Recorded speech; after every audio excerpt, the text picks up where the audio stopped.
Hello. അപ്പം ഞാൻ ഇന്ന് ഉണ്ടാക്കാൻ പോണത് ഉണക്ക ചെമ്മീൻ കറിയാണ് കേട്ടോ. മാങ്ങയും ഉണക്ക ചെമ്മീൻ കൂടി ഇട്ട കറിയാണ് കേട്ടോ. അപ്പോൾ ആദ്യം നമുക്ക് ചെമ്മീൻ ഒന്ന് വറുത്തെടുക്കണം.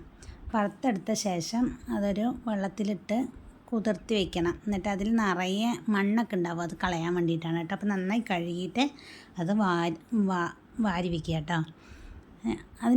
അതിന് മുന്നേ ഞാൻ മുളക് പൊടി, മഞ്ഞൾപ്പൊടി, തേങ്ങ, മല്ലിപ്പൊടി ഒക്കെ ഇട്ടിട്ട് ഞാൻ അരച്ച് വെച്ചാണ് കേട്ടോ. അതിലൊരു മാങ്ങയും മുറിച്ചിട്ടിട്ടുണ്ട്, അത് ഞാൻ എടുക്കാൻ വിട്ടുപോയി. അപ്പോൾ അത് കലക്കിയിട്ട് നമ്മളത് അങ്ങനെ ആക്കി വെച്ചിട്ടുണ്ട്. അപ്പോൾ ഇതിൽ ഞാൻ മീനും ഇട്ട ശേഷം ഞാൻ കുറച്ച് പുളിവെള്ളം, മാങ്ങയ്ക്ക് പുളി ഉണ്ടെങ്കിൽ പുളിവെള്ളം ഒഴിക്കണ്ട, പക്ഷെ മാങ്ങയ്ക്ക് ഇത്തിരി പുളി കുറവായത് കൊണ്ട് ഞാൻ ഇത്തിരി പുളിവെള്ളം ഒഴിച്ചിട്ടുണ്ട് കേട്ടോ. പുളിവെള്ളം ഒഴിച്ച ശേഷം നന്നായി ഇളക്കി വെച്ച ശേഷം അത് നന്നായി തിളയ്ക്കണം. ഈ മാങ്ങ വേവണം, ഈ ചെമ്മീനും വേവണം.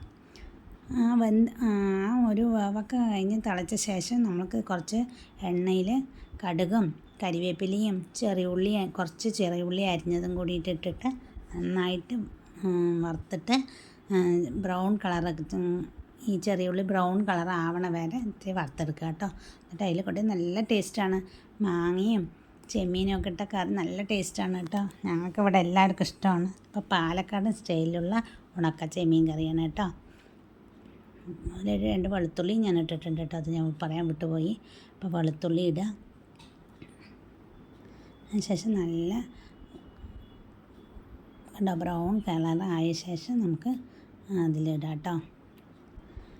ഞാൻ ഇടയിൽ കൂടെ ഗ്യാസ് ഓഫ് ചെയ്യാൻ മറന്നതാണ്. അപ്പോൾ നമ്മൾ ചെറിയ തെറ്റും കുറ്റങ്ങളൊക്കെ ക്ഷമിക്കണം കേട്ടോ. അപ്പോൾ നമ്മുടെ ചെമ്മീൻ കറിയാണ് കേട്ടോ. അത് നല്ല ടേസ്റ്റാണ്. അപ്പോൾ എല്ലാവരും ഉണ്ടാക്കി നോക്കുക. ഈ വീഡിയോ ഇഷ്ടപ്പെട്ടു വെച്ചാൽ ലൈക്ക് ചെയ്യുക, ഷെയർ ചെയ്യുക, സബ്സ്ക്രൈബ് ചെയ്യുക കേട്ടോ. അപ്പോൾ എല്ലാവരും എന്നെ സപ്പോർട്ട് ചെയ്യണേ.